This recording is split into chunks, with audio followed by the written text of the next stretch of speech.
Dahil dyan, di natin patatagalin. Of Di ba? course. Bibigay na natin yung extra time pa sa Yes, ating kasi speaker. talaga excited ako.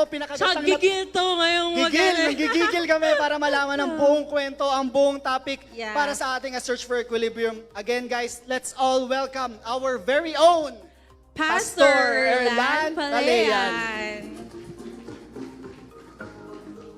Magandang gabi po sa ating lahat. Hello everyone. Magandang gabi po sa lahat sa atin. Sorry, can somebody help me here? Medyo ayaw niyang, okay, ito, sige. Magandang gabi po sa ating lahat. Thank you for joining us in our Powerhouse Weekend tonight. And may shoutout kanina, magsha-shoutout din ako kasi I'm so excited because one of my previous students sa Palean is here. Nix! Nandito si Nix ngayon. Di ba? Sabi ni Nix, pinaiyak ko daw siya noong thesis final defense nila. Tama ba ako, Nix? Hindi kita paiiyakin ngayong gabi. But thank you for joining us. And welcome everyone. Thank you for joining us in our Powerhouse Weekend tonight. And even those who are watching us in our live stream, sa broadcast po natin sa Facebook, thank you very much for joining us tonight. Marami pong salamat sa inyong lahat. Success. Everybody wants to be successful, right? Sino bang ayaw maging successful sa atin? We want to be successful in our careers, in our businesses, in our relationships. Perhaps sa iba, we want to be successful in our love lives. Sa ministry natin, we want to be successful. Generally, everybody wants to be successful in life. But we all know that success will demand from us most of our time, if not all of our time. In our pursuit of success, in our pursuit of excellence, in our pursuit of perfection, marami tayong mga pwedeng i-give up sa buhay natin. We sacrifice a lot of things. Our relationships, our strength, our resources, and even our health. We want to be successful in life. Who doesn't? I want to be successful in life. That's why, when I graduated from my master's in Korea back in 2010, so that was 3 years, I decided to stay longer. Sabi ko, parang kulang pa. I want more. So I decided to stay for 2 more years at mag-aral ulit. And then, this happened. In one of my classes, I excused myself from our professor dahil naramdaman ko na merong blood mixed in my saliva. May dugo na nakamix dun sa laway ko. I went to the washroom, meron nga. But I dismissed it that day. Sabi ko, siguro ngayon lang naman to. But it kept on happening. Nangyari siya ng ilang araw. And then one afternoon, nung ako po'y natutulog isang hapon, and then I woke up, I felt like I was drowning. Para akong nalulunod. I want to burp, pero hindi ako makaburp, hindi ako makadighay. I was jumping up and down para kahit papano mabawasan yung bigat na nararamdaman ko sa dibdib ko. But it didn't happen. I was panicking at that time. So medyo kumalma ng saglit, but I know something was actually really wrong.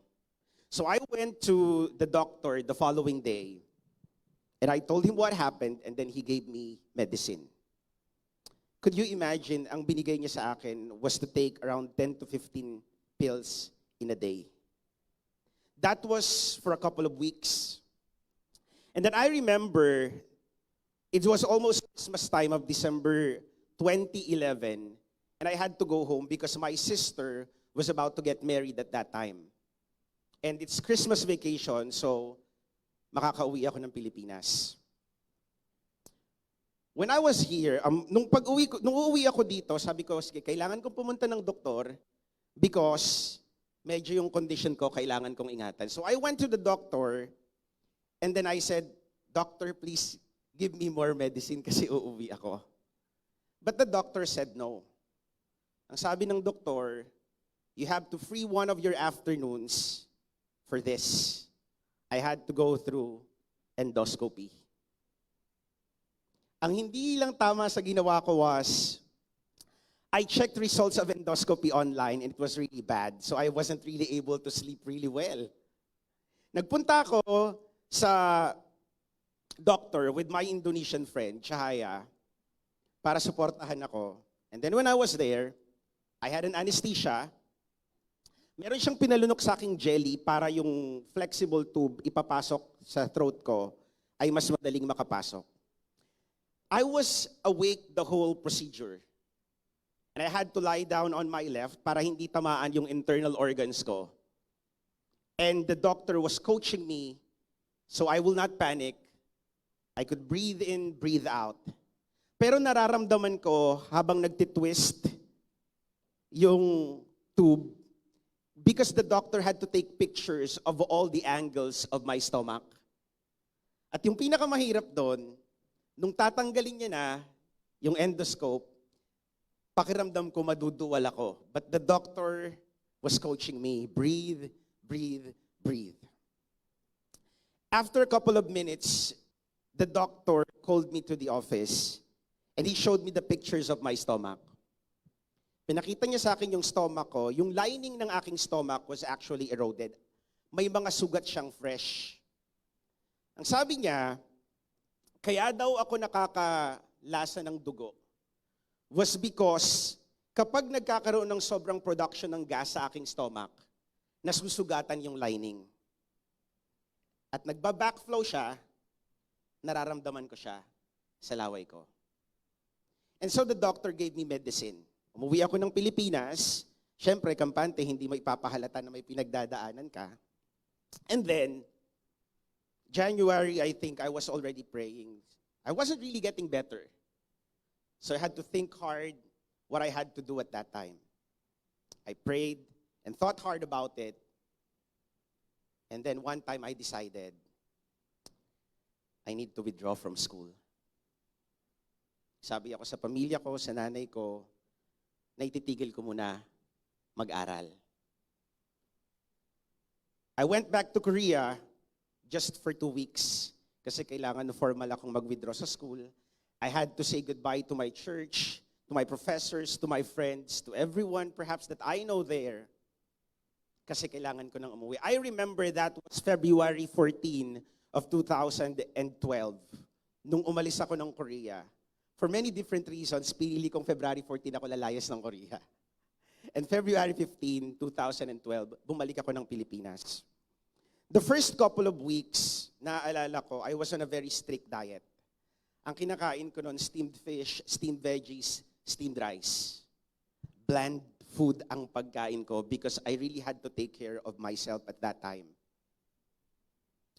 And not many people knew that I went through that nung umuwi po ako.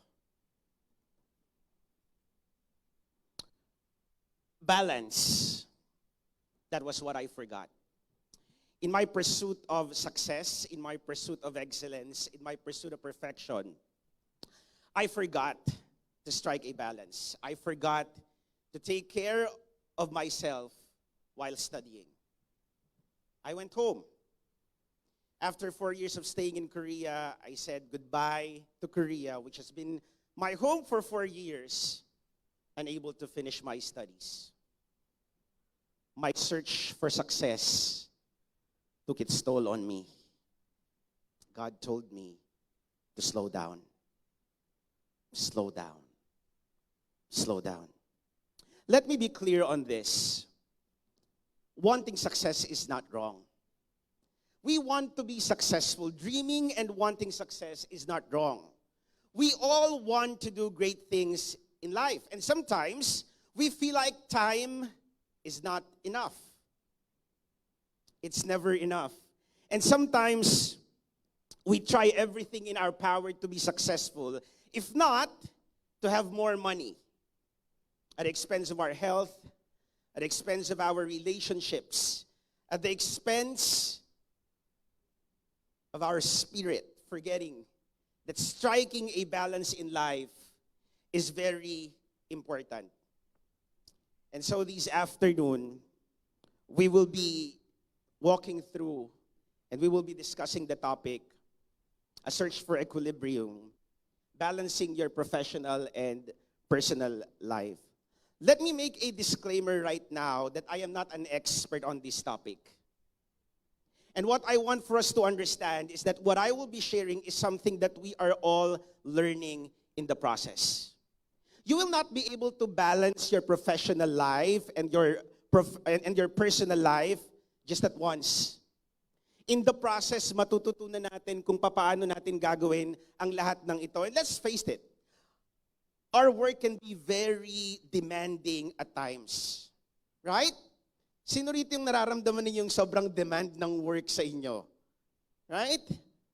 Our work can be very demanding at times, and it will take most, if not all, of our time. Pre-pandemic, sino sa inyo rito ang nag-uuwi ng trabaho sa bahay?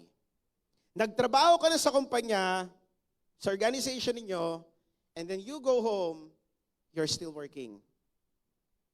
Hirap nun, di ba? You know, our work-life balance is very different pre-pandemic, pandemic, and most probably post-pandemic. Magiging iba yung takbo ng pagtatrabaho natin.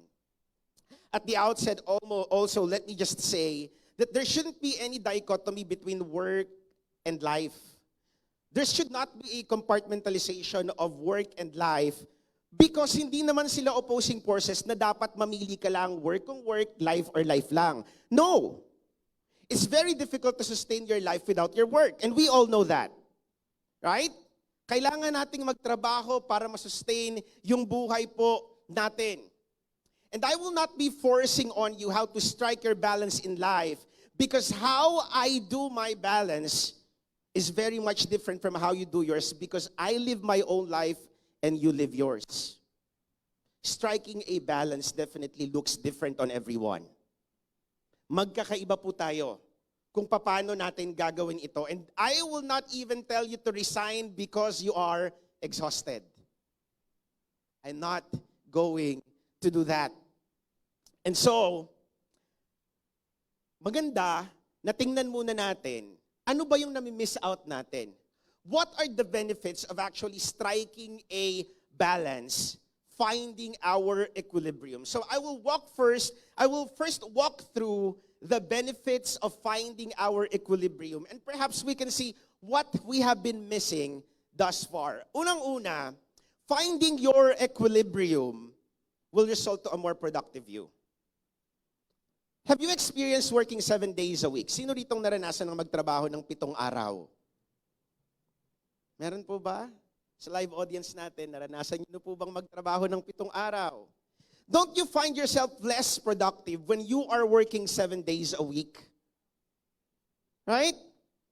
You have to understand, okay, that it's very difficult to be efficient sa trabaho kapag nagtatrabaho tayo ng 7 araw sa buong isang linggo. You know, when we strike the balance, we become more productive. And when we are productive, it's actually beneficial to our companies because we are producing quality work and quality output. And when we are producing quality work and quality output, we're also living a quality life. So there, that is when we try to strike a balance. One of the things that I realized in myself is that I work better if I don't report for like 6 days a week at work. Because of the nature of my work, since I'm a current college lecturer, every 3 months nagbabago po ang aking schedule. It all depends on the student schedule na ibibigay po sa akin. There were times na ang schedule ko 6 days, may times na 4 days, may times na 5 days. But what I realize in myself is that I work better and I work best if I will be reporting only for work for like 4 days. Perhaps dahil hindi ka na-exhaust masyado ng trabaho mo, or perhaps there's that certain anticipation, oy, babalik ako, hindi ko nakita yung trabaho ko ng isang araw. Hindi pa kinakain ng stress, ng pagod. Yung sarili natin, kapag ganoon, yung nangyayari. Now, a colleague once told me, di ba, yung work mo naman, buhay mo yan? And I said, yes. But working is not my entire life. It's part of my life, but it's not my entire life. There are instances habang nagtatrabaho tayo that we feel like we know that we're already at the end of ourselves, and if things are not going to change, we will snap. And we might be resigning from work because of it. You know, in my first teaching job, I was working from 7 a.m. in the morning. Tapos, may time noon na ganun, 7 a.m. and then I will be leaving from work at around 8:30 in the evening. Ilang oras yon? That's 12.5 hours. 13.5 hours. Magta-travel ka pa, 1.5 hours going to Muntinlupa, and then 1.5 hours coming back. That is if walang traffic. So that's 16.5 hours. How many hours are we given in a day? 24. Could you imagine? You're working 16.5 hours a week. At first, okay lang. But in the long run, mauupos ka. Mauubos ka ng pagod. And if you're the type of person who wants to work and you want to get all work done just at once, you will be doing more. You would want to give more. The thing is, we learn about ourselves in the process. You will know your threshold when it comes to work. Yung stress level mo, may malalaman mo yun eh. Ito na siya. Tingin ko, hindi ko na kaya. And you have listened to yourself. Hindi pwedeng kakayanin ko pa to. Kasi baka bumigay yung katawan mo. And it's not only your health. Dito, you struggle also here in your mind. And there, we will realize that Rome wasn't built in a day. So what makes we think that we can do all our work in a day? You know, our productivity very much depends on our balance, on our equilibrium. Next, finding your equilibrium will yield to a healthier you. Remember this, we are all dispensable in our workplace. No matter how you think, how much you have contributed to your organization, to your company, remember that you are not the employer, you are an employee. You are still dispensable. Kahit na magkasakit ka, ma-hospital ka, magpapatuloy po ang organization. Your company will continue, so you better take care of yourself. Kailangan mong alagaan ang sarili mo. Sleep when you have time to sleep and work when you need to work. My advice is this, do not die for your job. Enjoy your job when you are there. And when you are there, do your best. Do wonders, be magical, be present. But while you are present at work, make sure that you are taking care of yourself and you are not absent in your family, in your relationships, and on what matters more in life than just working. Remember that. You know, sabi ni Menji kanina, we talk about burnout. According to World Psychiatry, burnout is actually a psychological syndrome emerging as a prolonged response to chronic interpersonal stressors. When you say prolonged response, anong ibig sabihin nun?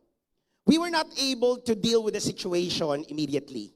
Right? Kaya nga na-prolong yung response natin eh. We were not able to act and react immediately and we're not able to face the situation head on. That's why nagkaroon ng prolonged response doon sa sitwasyon kung saan tayo na-stress. And when you talk about stressors, this could be situations, this could be environment and circumstances around us that may trigger stress. There are 3 dimensions of burnout. The first one is exhaustion. Pagod na pagod ka na. Sino ritong pagod na pagod sa trabaho? Napakahirap magtrabaho sa panahon ngayon, right? Exhaustion. Physical and mental exhaustion. The second one is feeling of despair, of hopelessness and detachment to your job. You are there, but still you feel like you are detached from where you are working. The last one is that sense of ineffectiveness and lack of accomplishment. Yesterday in our mentoring, I think si Michelle, right? She was saying, sabi, minsan hindi naman ako pagod, pero pakiramdam ko hindi ako effective. So I change work. Because you have to understand that burnout, hindi lang siya nagpapakita doon lang sa exhaustion. Okay? When you feel like you are detached, you are feeling desperate, when you're feeling hopeless, when you're already feeling that you are not accomplishing anything, then that's a dimension already of burnout. According to Ayers Management, sabi nila, there are different workplace stressors. Perhaps one is low salary. You work more for something less. Another one is organizational culture. Kultura, sa kung saan tayo nagtatrabaho. Another, according to Menji kahapon, sa mentoring namin, when your boss is trying to micromanage you, yung tatawagan ka daw, nakatrawid ka na sa trabaho, tinatawagan ka pa. Right? Yung lahat na lang, ganito, ganyan, sasabihin sa'yo, gagawin mo, ganyan. What else? Relationships at work. Remember this. Nung nag-apply ka sa trabaho, remember that you are there to work, right? But definitely, kapag nagtrabaho ka na, relationships at work matter. You can't be friends with everyone in the workplace. Right? But it's different when you become respectful and you don't be arrogant towards other people who are not your friends. Magkaiba po yun. Relationships at work, physical work environment, and others. And then they say there are ways in order for us to avoid burnout. First one is we track our stressors and our responses to these stressors. Ano ba yung sitwasyon na nai-stress ka sa trabaho? Perhaps sa ministry, perhaps sa pag-aaral mo, sa business. You track your stressor and then you check how you respond to it.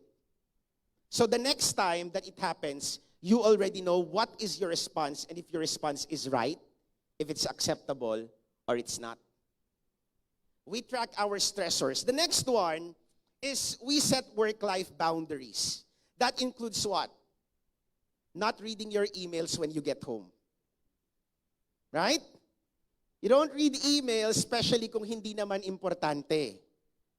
Okay? Huwag natin gagawin yon. Kasi we need work-life balance eh. Importante na mabuhay tayo pagkatapos. You don't respond to text messages when it's not emergency. Right? Sa trabaho natin. What else? Exercise. Brisk walking is enough. Most of the gyms are closed anyway. Sleep. Importante ito. Pag nakakatulog po tayo, yung cognitive process natin, mas natutulungan ito. And lastly, we have to find our peace. You know, during the pandemic, one of the things that helped me was actually an app called the Abide app. You can search this on Google Play Store. Yung Abide app po, yung icon niya is actually a blue triangle. And then what I do before I sleep, these are sleeping meditations, pero you are actually meditating on the Word of God. Tutulungan ka nito para i-relax yung katawan mo. Abide up po. Yung tawag doon, baka makatulong po sa inyo. So, magme-meditate ka, and then i-relax niya yung katawan mo, tutulungan ka niya. Kapag nakatulog ka na, well and good. Okay? So, marami silang mga devotions doon, sleeping meditations, and whatnot.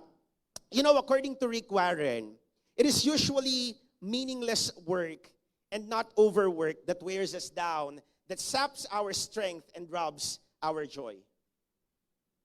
In our last Powerhouse Weekend, we talked about purpose. And during the pilot episode of Power Hour, if you watched it, if you haven't, please, marami po tayong matututunan dun sa may Power Hour natin. Si Kimiko, she shared about how this pandemic made her reflect about the worth of work. The worth of your work, the meaning, the significance that we give and find in our work. And then going to the quote coming from Rick Warren, naalala ko si Shelly. Sabi niya, one time, she was so stressed out with the ministry and then she asked to step aside first. But then, noong nagpahinga siya, mas lalo siyang napagod. Then the words of Rick Warren are very true. It's not really overwork, but meaningless work that wears us down, that saps our strength and robs our joy. And next, finding your equilibrium will bring a more stable you. Stability is very important. Finding our balance will lead to stability in life. In economics, this is according at least from Investopedia, an equilibrium is actually a state in which the market supply and demand balance each other. Thus, yung prices ng goods and services become stable. Let me explain. Say for example, the more supply there is and the lesser demand, anong mangyayari sa price ng goods and services? Mas mababa. Bakit? Kasi konti lang naman yung demand niya eh. So magbabagsak presyo. Tama? But if there is less supply of goods and services, but there is high demand for it, what would happen to the price of goods and services? Tataas. Kasi sobrang dami ng demand. Now let me say that we need to make sure that we all have the energy that we need to match the expectations of our work. When there is too much demand for energy from your work, make sure that you are full tanked with the gusto and the energy also that you need for that demand in your work. Kung kailangan ng maraming energy sa work, dapat full tank din ang sarili mo ng energy. Right? Kasi kung kulang ka at ito ang hinihingi ng trabaho mo, mauupos ka. Kulang yung maibibigay natin. You know, stability is very important. And we all aim for stability in life. That's the reason why we're working. Right? We're looking for stability. We're looking for a much more stable job. Although at work, we need to find our equilibrium, our right balance. So that when we work with joy. We work with purpose.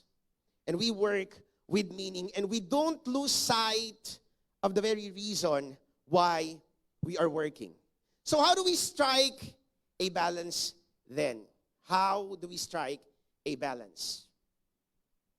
First, it would be good for us to take a pause.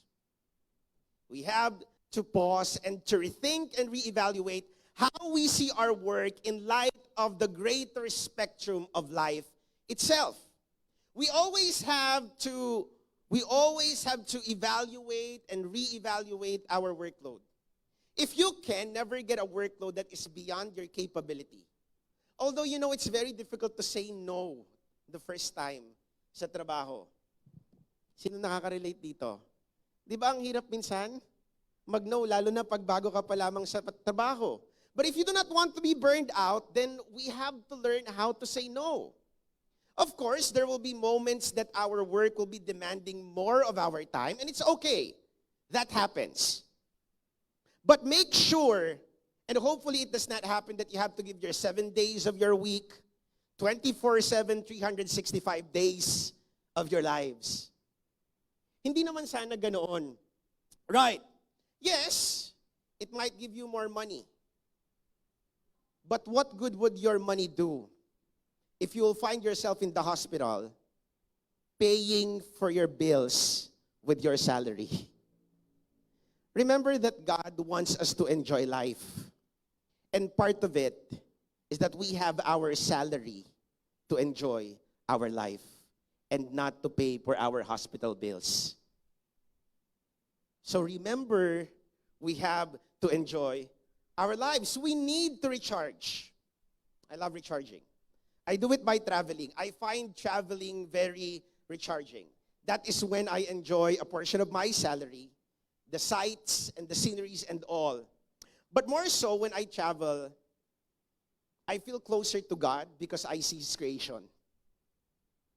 That's when I feel all the more recharged. As we pause also, let's ponder on the creation account, and we will see God, after 6 days of work, He paused. And He reflected.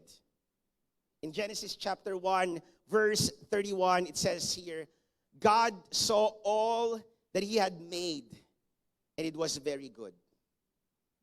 God saw his work. And the description was, it was not just good.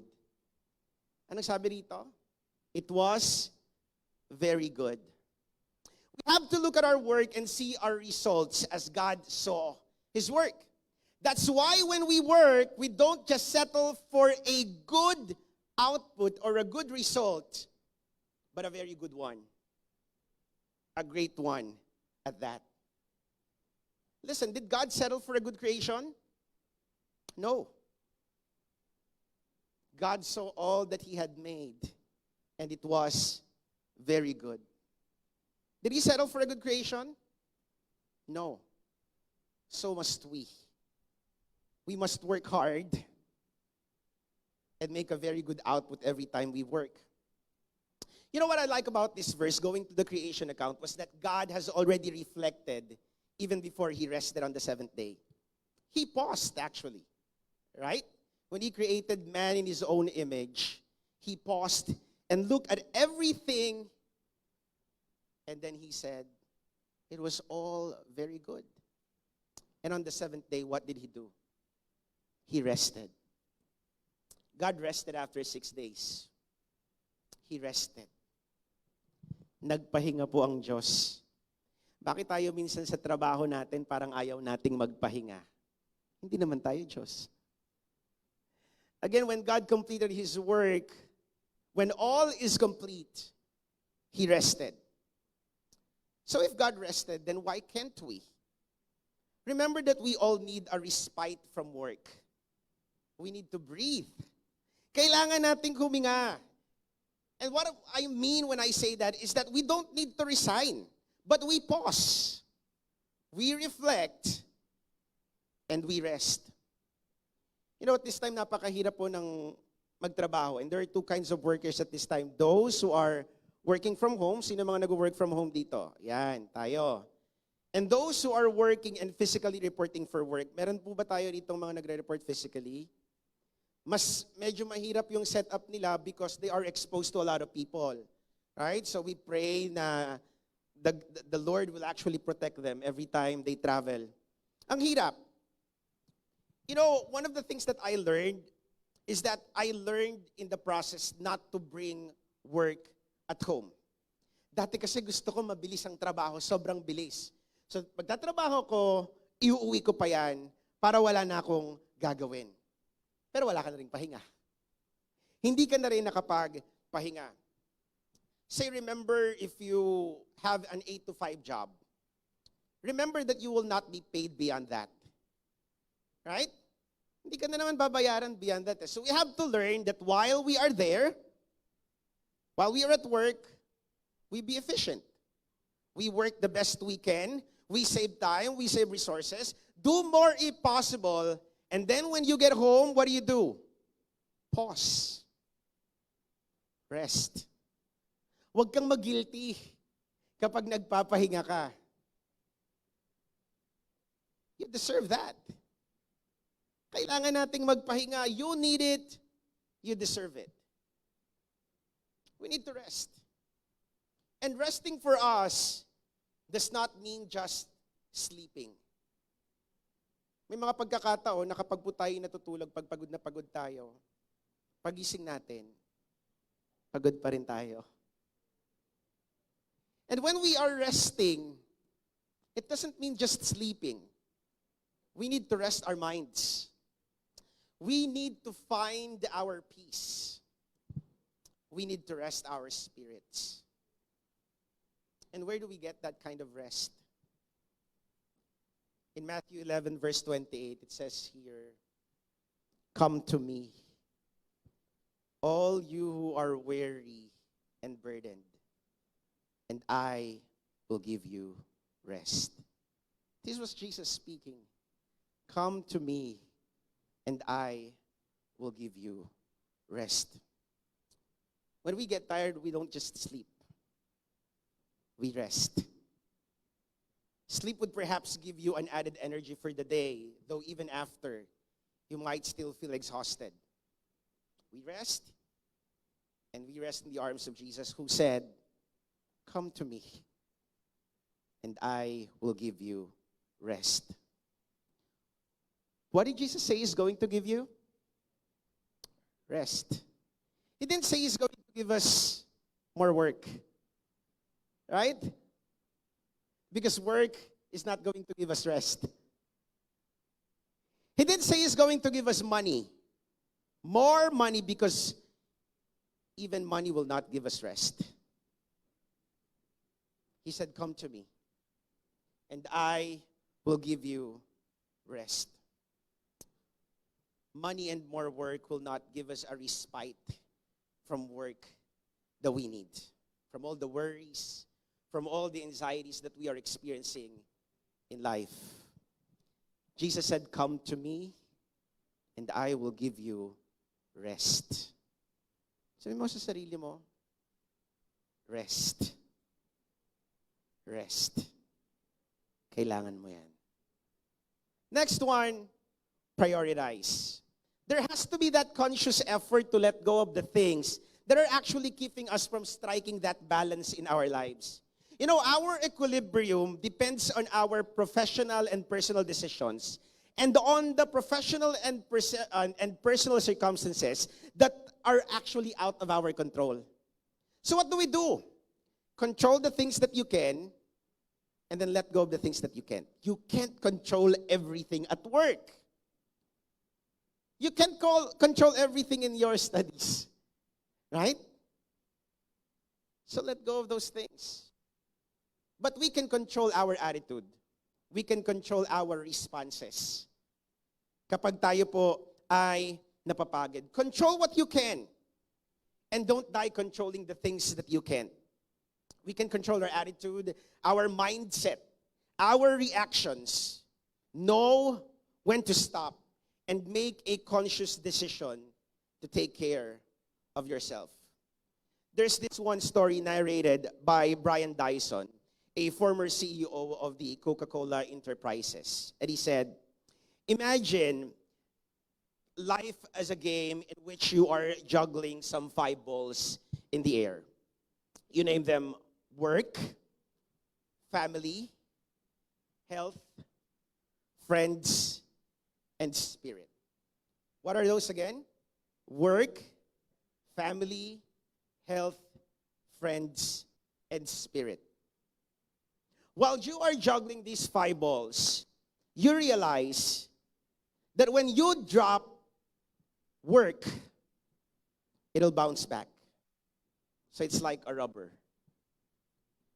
But when you drop the other 4, say your family, your health, your friends, and your spirit, it will be nicked, scuffed, destroyed, if not shattered. And that is irreversible. So he said, this is one thing that he wants us to learn. We strike a balance. Ikaw, alin dito sa 4 balls ng buhay natin ang usually nagsasuffer because of our work? Is it your family? Is it your friends? Is it your health? Is it your spirit? And remember this, Brian Dyson is not just anyone. He's a former CEO of the Coca-Cola Enterprises. And even as a successful man as he is, he's telling us to strike a balance. We need it. I'll say this again. Don't die for your job. Enjoy it while you are there. And when you are there, be present. Do your best. Do wonders. Be magical. But while you are present at work, make sure that you are not absent in your family, in your relationships, and on what matters more in life than just working. Lastly, we press on. After we paused, we reflected, and then we prioritize. We keep those priorities and press on. We keep that balance as we work and as we press on in life. You know, if we are not able to strike that balance in our lives, we will just become reactive to situations instead of becoming proactive. Because we don't have the time anymore to think things through. Right? Nandito na yung sitwasyon, so dun ka na lang magre-react. That's when you become reactive. But if you are proactive, you are already anticipating what will happen. And then you will react based on that anticipation. You become proactive in life. You know, I watched this TED Talk speech about work-life balance, where the speaker said, and to which I agree when she said, that being busy does not equate to being happy. Being busy does not equate to being happy. Sometimes, being busy perhaps keeps us from being lonely, but that don't mean that we are happy. Remember that it is finding your balance, your own state of equilibrium, that is going to make you happier, healthier, more productive, and better people. Let me ask you this. Are you busy? Or are you happy? I hope you're happy. But if you are busy, I hope that you're busy being happy. Or you're happy being busy. Or I hope that you're both happy and busy. As I end, let me say this. Please, don't get busy with your work. That when you go home, you become strangers to your families. And that your family becomes strangers to you. Do not go home. When you go home, you become a stranger to your family. And your family becomes strangers to you. You want to have that equilibrium in your life? Pause, prioritize, and press on. Pause and reflect. Pause and rest.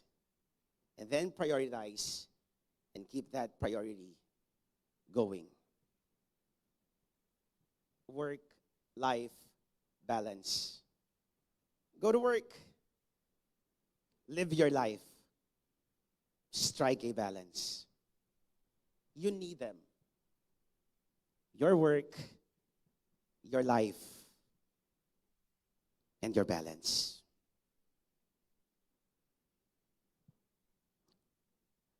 Sino sa inyo dito yung pagod sa trabaho ngayon? And you feel like, hindi ko na alam kung ano yung gagawin ko. Parang ang hirap i-balanse ng lahat ng bagay. Again, what I wanted to tell you guys is this. Iba-iba tayo kung paano natin hahanapin yung balanse sa buhay natin. But we pause. We reflect. We prioritize. And then we press on. We work. We live. And we balance our lives. You need it again. Your work, your life, and your balance. Marami pong salamat. This is a search for equilibrium, balancing your professional and personal life. Sa Diyos po ang papuri. All right. Again, let's give it up for Pastor Erland.